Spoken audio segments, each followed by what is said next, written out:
Готовы? Выстрел. Давай, заряд, давай. Заряд.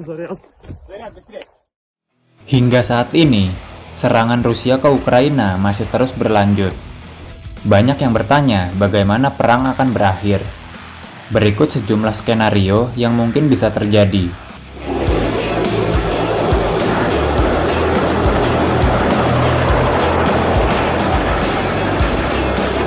Yang pertama, Kiev dikuasai Rusia dan ibu kota Ukraina pindah. Pengamat melihat sifat konflik Rusia dan Ukraina sangat cair dan berubah-ubah. Langkah Rusia maupun Barat tidak bisa diprediksi. Rusia diyakini ingin menguasai Ukraina Timur dan Kiev.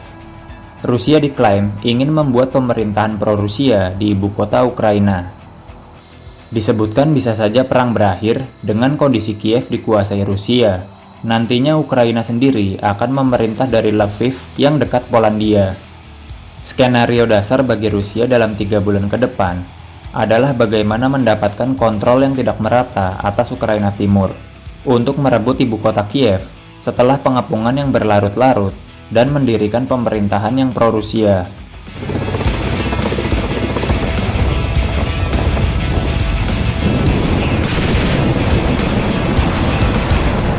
Yang kedua, Ukraina terpecah-pecah. Sementara itu, sejumlah analis lain menilai mungkin saja perang akan membawa Ukraina menjadi bagian yang benar-benar pecah. Kontrol Rusia akan menyebabkan pemisahan negara. Rusia diketahui mengakar kuat di Ukraina Timur, khususnya wilayah Donbas. Bahkan Presiden Rusia Vladimir Putin telah mengakui kemerdekaan keduanya. Penaklukan militer atas Ukraina akan diikuti dengan pemisahan dan pembersihan besar-besaran. Tujuan nyata Putin adalah untuk membasmi semua sisa identitas Ukraina. Visi mimpi buruk ini sangat sesuai dengan tujuan yang dinyatakan Putin sendiri. Ukraina yang dipimpin loyalis Rusia mungkin akan dibentuk mirip rezim Alexander Lukashenko dari Belarusia. Ada spekulasi tentang Rusia yang berusaha mengangkat kembali mantan presiden Ukraina, yaitu Viktor Yanukovych. Ia adalah mantan presiden Ukraina pro-Rusia yang dikudeta dari kekuasaannya oleh anggota parlemen Ukraina yang pro-Barat selama revolusi Maidan 2014. Dan kini dia melarikan diri dari Kiev ke Rusia.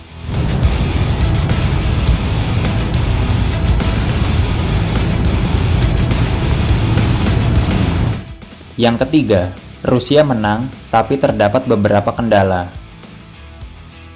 Sementara itu, skenario lain menilai Rusia akhirnya akan memenangkan wilayah Ukraina. Namun rezim baru yang dibuat Rusia di Ukraina akan terus diserang pemberontak orang-orang Ukraina yang tersisa di negaranya. Rusia kemungkinan akan menghadapi pendudukan Ukraina yang panjang, berlarut-larut, dan mahal. Dengan asumsi Putin memenangkan perang, tetapi bagaimana dia memenangkan perdamaian di Ukraina?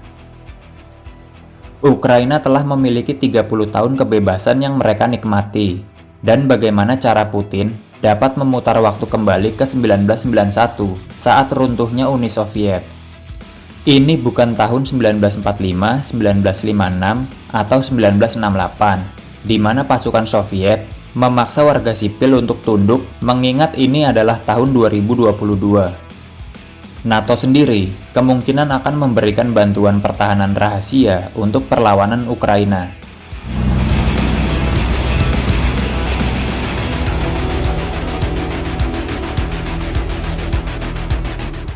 Yang keempat, NATO versus Rusia. Jika benar Rusia menang di Ukraina, kemungkinan perang dingin akan berlangsung lagi. Dua blok geopolitik yang berlawanan akan kembali muncul. Situasi seperti itu adalah hal yang mudah terbakar di Eropa. Ini bukanlah permulaan bagi Barat untuk mengirim pasukan atau untuk menerapkan zona larangan terbang di atas Ukraina, karena itu mengarah pada konfrontasi langsung antara NATO dan pasukan Rusia yang beresiko pecahnya Perang Dunia Ketiga.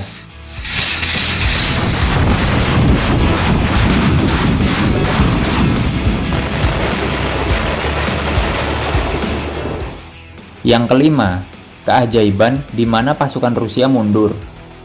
Walau kecil kemungkinan terjadi, skenario terakhir adalah pasukan Rusia mundur tanpa syarat dari Ukraina. Ini akan menjadi akhir terbaik dari konflik ini, karena ini adalah skenario yang paling diinginkan oleh Barat, di mana kemampuan pertahanan Ukraina akan ditingkatkan oleh NATO. Sehingga NATO yang sudah memiliki gambaran tentang bagaimana proses Rusia menyerang Ukraina akan dapat memperkuat kelemahan Ukraina secara signifikan dalam perlawanan militer maupun sipil Ukraina. Hingga akhirnya, Ukraina dapat menghalau serbuan Rusia bila terjadi lagi.